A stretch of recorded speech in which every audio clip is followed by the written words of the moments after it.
ये बहुत emotional story होने वाली है, बहुत जरा ध्यान से सुनना है आपने। गहरी है पर ध्यान से सुननी जरूरी है। एक राजा था जिसके पास में अपने 600 सैनिक का सैन्य बल था। ठीक है, सैन्य बल 600, ध्यान रखना जो मैं वर्ड बोल रहा हूँ। अब क्या हुआ, राजा बहुत हंसी खुशी अपना रह रहे थे। एकदम से उनका गुप्तचर आया और गुप्तचर ने उनको एक सूचना दी कि कोई अदर देश का राजा सेना पे आक्रमण करने के लिए वहां से निकल चुका है, प्रस्थान कर चुका है। इस बात से राजा अनभिज्ञ था। और पूछते राजा उससे, मतलब कितना सैन्य बल आ रहा है हमारे पास में हमारे से आक्रमण करने के लिए। तो उसने बताया था कि 1000 लोगों की भीड़ आ रही है, 1000 लोग सेना, 1000 लोगों की सेना हमारे पर आक्रमण करने आ रही है। तो राजा के पास में कितनी सेना थी? 600। तो राजा अभी भी थोड़ा सा परेशान हुआ, कंफ्यूज हुआ कि यार मैं 600 हमारी सेना है तो 1000 का सामना कैसे करेंगे। लेकिन करना तो पड़ेगा क्योंकि आक्रमण करेंगे या तो मरेंगे या मारेंगे। सिंपल सा पॉइंट है, कंफ्यूज थे।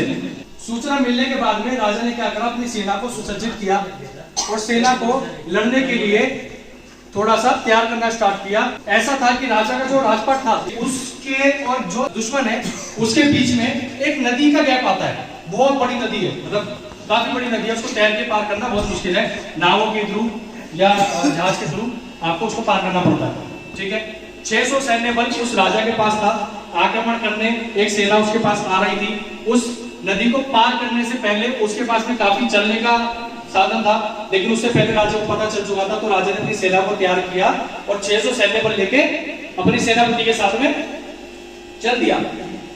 नावें तैयार करी और नावें जैसे ही पानी में उतरी, 2 दिन का समय लगता है नदी को पार करने के लिए।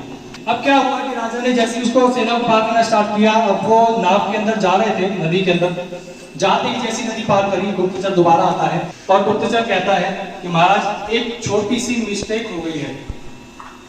और वो मिस्टेक नहीं है, अभी पता चला है कि उन्होंने हमारे साथ छल किया है।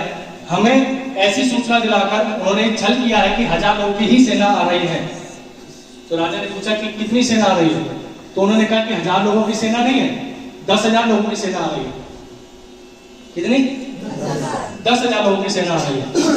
अब वहां से आने में उनको ज्यादा समय तो नहीं लगेगा, लेकिन राजा को ही पता था और किसी पर्सन को या किसी सेना को, 600 लोगों को नहीं पता कि उसकी सेना 1000 की नहीं है, 10,000 की है।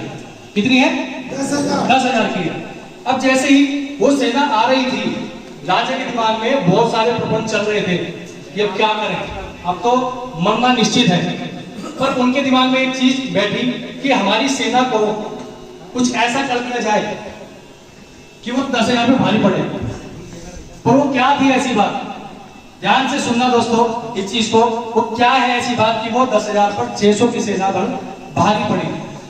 राजा सामने वाला जो 10,000 सेना पर लेके आ रहा था, वो जैसे जैसे पास आता गया, राजा ने युक्ति सुझाई और नदी राजा पार कर चुका था। अगर नदी से वापस जाते तो 2 दिन लग जाते, इतने में उनका काम हो जाता। ध्यान से समझना दोस्तों, राजा ने कहा सेनापति को बुला के कि एक काम करो, इन सारी नावों को जला दो, सारी नावों को जला दो। तो सेनापति ने बोला कि महाराज ये क्या कर रहे हो आप, हम वापस कैसे जाएंगे? कि कोई बात नहीं, हम उनके राजपाट पे राज करेंगे और उसको सेना मतलब सारी नावों को जला दो, इनकी जरूरत नहीं पड़ेगी, हम नई नाव करवा लेंगे। कबर बहुत सी बातें करने के बाद में तब भी राजा नहीं माने, मेरा आदेश है आपको जलानी पड़ेगी, जला दो उसको। तो सेनापति ने सारी नावों को क्या करा? जला दिया। अब नाव तो चल चुकी थी, क्या सेना तैर कर अपने राज्य पहुंच सकती थी? बिल्कुल नहीं पहुंच सकती थी। अब उनके पास में राजा ने एक प्रस्ताव रखा, वहां से ये सूचना मिली है कि आप आगे से 1000 लोगों की सेना नहीं आ रही है। कितने की आ रही है? 10,000 लोगों की सेना आ रही है। ना तो नाव है ना रास्ता है, अब चलोगे कैसे? या तो उनको मारकर खत्म करना पड़ेगा या बनना पड़ेगा। तैर कर जाएंगे तो ये पानी मार डालेगा, है ना, इतना नहीं तैर सकता कोई पर्सन। अगर तैर कर जाएंगे तो पानी मार डालेगा, या तो उनको मारना पड़ेगा या मरना पड़ेगा।